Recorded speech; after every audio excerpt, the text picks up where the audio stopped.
Bobby B. Baratheon got to live out his dream of being prom king of Westeros after winning Robert's rebellion and kicking out those bleach blonde incest babies from King's Landing. Yippee. But what happened to those houses that didn't side with Robert Baratheon, the ones that remained loyal to the Targaryens? When Robert won, did they bend the knee? Did they run away in fear? Did they plot revenge for the next, 16, 17 years in secret, hoping that one day they would be able to, rise up and bring the Targaryens back?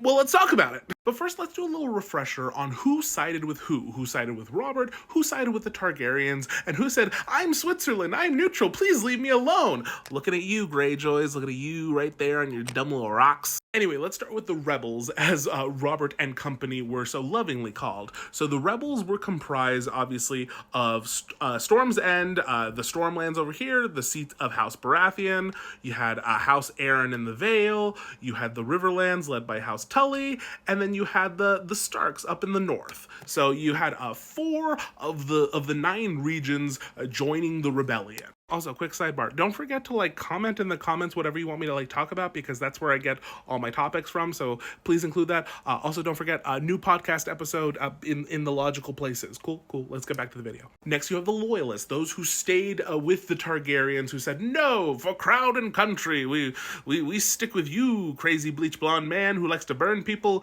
we're chill with that. And so the Loyalists comprised, obviously, the Crownlands, which were ruled by the Targaryens. You had the Reach, that was ruled by the Tyrells. And then you had Dorne down here, ruled by the Martells.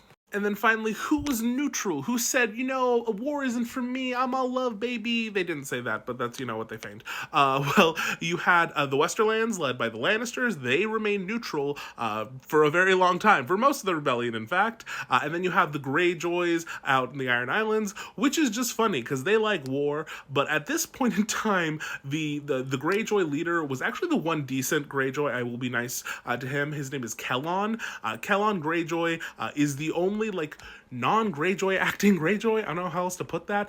He wasn't into war. He's like, hey, what if we were kind of peaceful and didn't kill each other? And I don't know, what if we tried some of that, huh? His children didn't like him because, they are like that.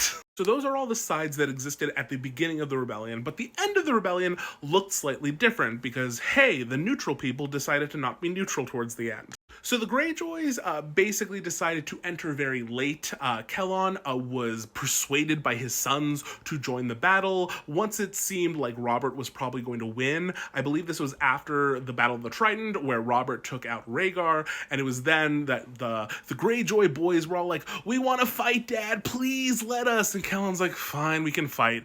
But then they didn't do much because they entered so late, there wasn't much to do. They did some, Iron Islands raiding and stuff, and were kind of quickly beaten. I don't remember by who. I think it was in the Reach down at the Shield Islands, and eventually Kellon would lose his life, and Balon, who would be Theon's father, led them back to the Iron Islands. I'm like, yeah, okay, well, we accept the new king, but we're out. Next, of course, you have the Lannisters. They wouldn't join until the literal last second, when they were absolutely certain that Robert was going to win, and that's when Tywin marched his army to King's Landing, tricked them into opening the gates, and then did some war crimes. So by virtue of the fact that those families joined in eventually, they were kind of, left to their own devices, and were like, okay, cool, you're fine. And so, of course, that leaves the 3 regions that remained loyal the whole time. That would be the Crownlands, the Reach, and Dorne. So let's start with the Crownlands over here. The Crownlands basically submit to Robert with the loss of King's Landing. At that point, King's Landing has been fully overtaken. There aren't any armies left in the Crownlands to resist now the Lannisters and the Starks and the Baratheons. It's too much. And by virtue of the fact that everyone is surrendering, pardons all around, or if you weren't of a slightly higher house, if you were very unlucky and you were a lower knight like Alliser Thorne, he's the guy who hates Jon Snow up at the wall. Sometimes with people like that, they were given the option of, or go to the wall, and they did. So that leaves the Reach and Dorne. Let's do the Reach next. So the Reach was really busy doing a siege of Storm's End. Storm's End being the seat of House Baratheon. Now that siege was really not great. It wasn't cool for the people who were stuck in there. Stannis was the one basically holding down the fort, quite literally. He was still a teenager, yet he managed to keep it all going for, I want to say it was like a year and a half, way too long. They were starving by the end.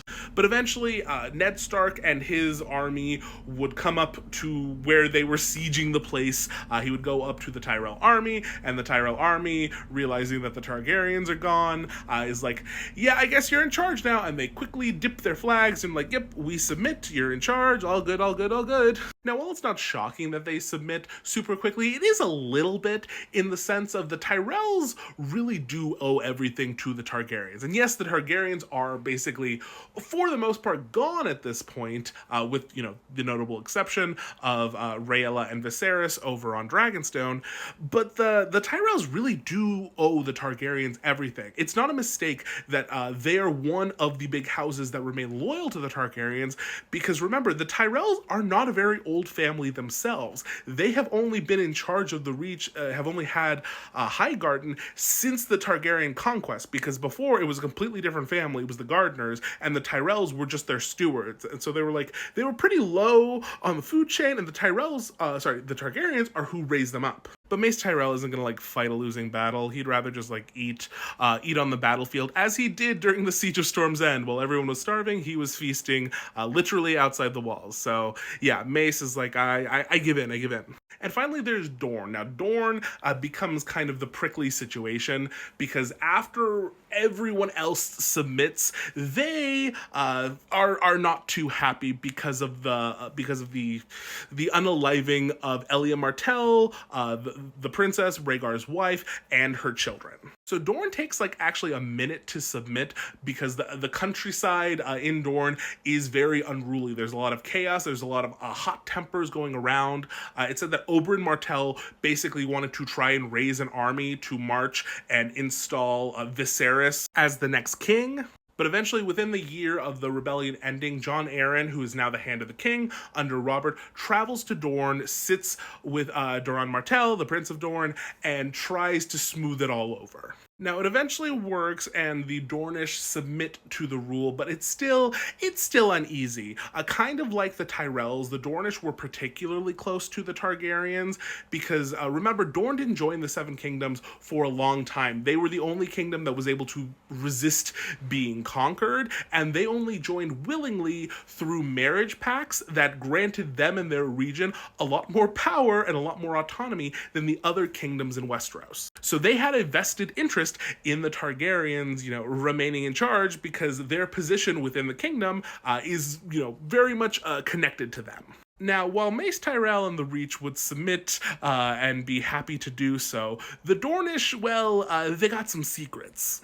Spoilers alert for books, yeah, is a thing. But yeah, so the Dornish feign submission to the Baratheons, but in secret, they are hoping to install Viserys Targaryen as the next monarch, as Oberyn was kind of trying to do in the direct aftermath of the rebellion, but Doran wants to do it long term, but he's waiting for Viserys to grow up, and then the plan was to marry Viserys to Doran's daughter, Arianne, and then install both of them as the new king and queen.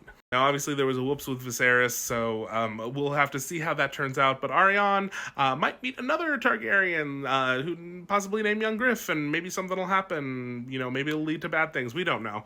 But anyway, that's all the kingdom submitted to the Baratheons after Robert's rebellion. Okay, good night, y'all.